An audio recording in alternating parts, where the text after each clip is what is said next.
अमरकंटक के घने जंगलों में खामोशी के बीच जन्म लेती है एक धारा।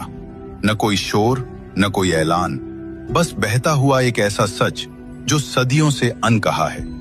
कहा जाता है जो नर्मदा की परिक्रमा करता है वो बिना कहीं जाए सब कुछ पा लेता है। पर क्यों? क्या इस जल में कोई ऐसी शक्ति है जो इंसान की किस्मत बदल सकती है?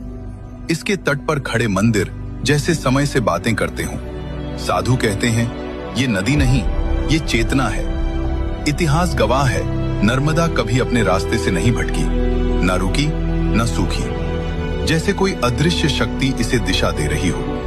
वैज्ञानिक मानते हैं इसका पानी वर्षों तक खराब नहीं होता, लेकिन यहाँ आकर विज्ञान भी खामोश हो जाता है।